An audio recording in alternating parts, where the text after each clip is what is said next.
এই যে দেখো বিকেল হয়ে গেছে এখন। আজ বিকেলবেলায় আমি ব্লগটা শুরু করছি। চলো তোমাদেরকে টাইমটা দেখিয়ে দিই একবার। এই যে দেখো এখন বাজছে বিকেল 4:30। তো আমি এগুলো আজ তোমাদেরকে কেন দেখাচ্ছি চলো বলছি সবই। এখানে দেখো একটা নতুন চাদরও পেতে দিয়েছি। তো নতুন চাদরটা কেন পাতলাম চলো সবই তোমাদের সাথে শেয়ার করব। এই যে দেখো আজ বিকেলে আমি 4টের সময় রান্না বান্না শুরু করেছি। তো আজ কেন এত রান্না বান্না শুরু করলাম যদি জানতে চাও তো পুরো ব্লগটা দেখতে থাকো। এখানে বানাচ্ছি শাক ভাজা, কসুটি ভাজা, আলু ভাজা, বেগুন ভাজা, টমেটোর চাটনি।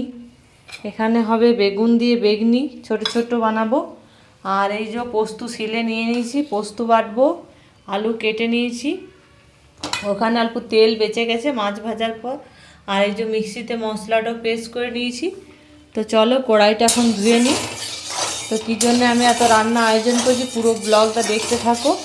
আজকে বিকেলের ব্লগ আছে, আর সকালের ব্লগ দিইনি, আর বিকেলের ব্লগ দিচ্ছি। এই যে দেখো তোমার দাদা নিয়েছে গরম গরম বড় বড় রসগোল্লা, নলের গুড়ের মিষ্টি। আর এই যে দেখো এখানে মিষ্টিটা আমি একটা নিয়ে নিয়েছি টাটকা খাবো বলে। তো চলো এখন আমি খেয়ে নিই মিষ্টিটা। ওইদিকে মিষ্টিটা খেয়ে নিলাম, আবার কড়াইটা দেখো ধুয়ে বসিয়ে দিয়েছি। এদিকে কি কি নামিয়েছি তো চলো তোমাদের সাথে একবার শেয়ার করে দিই। এই যে আলু পোস্ত নামিয়েছি, এখানে কসুটি ভাজাটা নামিয়েছি, শাক ভাজাটা নামিয়েছি, আর চাটনিটা নামিয়েছি। এবার আমি এদিকে বেগুনগুলো ভাজবো, কড়াইটা বসিয়ে দিয়েছি। তো চলো বেগুনগুলো ভেজে নিই। এই যে দেখো বেগনিটা রেডি করতে শুরু করেছি, আর এখানে পাঁপড়টা ভাজা হয়ে গেল। তো চলো আর কিছুক্ষণের মধ্যে দেখতে পাবে এত কিসের আয়োজন ছিল। তোমাদেরকে এতক্ষণ অনেক অপেক্ষা করিয়েছি।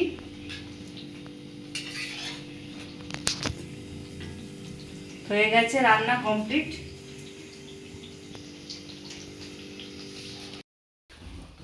এই যে দেখো এখানে সাজানো চলছে। তো এটাই ছিল সবথেকে বড় সারপ্রাইজ তোমাদের কাছে। তো এটা হচ্ছে আমার মেয়ের মিসের দিদি।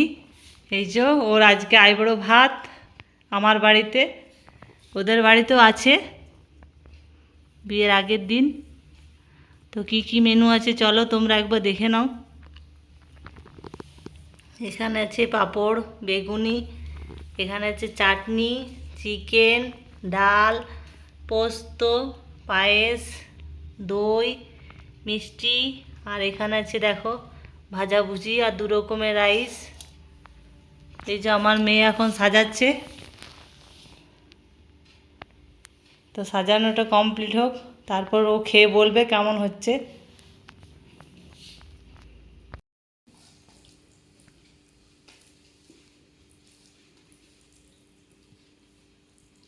আমার মেয়েকেও দিয়ে দিয়েছি খেতে, দুজনেতে খাচ্ছে।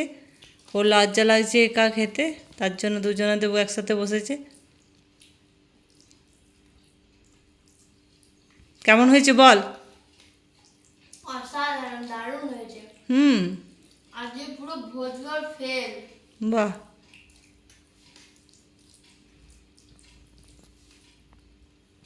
তো চলো ওরা আস্তে আস্তে খাক, তারপর আসছি।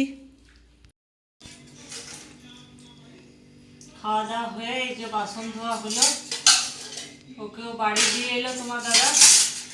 তো চলো আজকের ব্লগটা এখানেই শেষ করছি। আজকের মতো টাটা, গুড নাইট।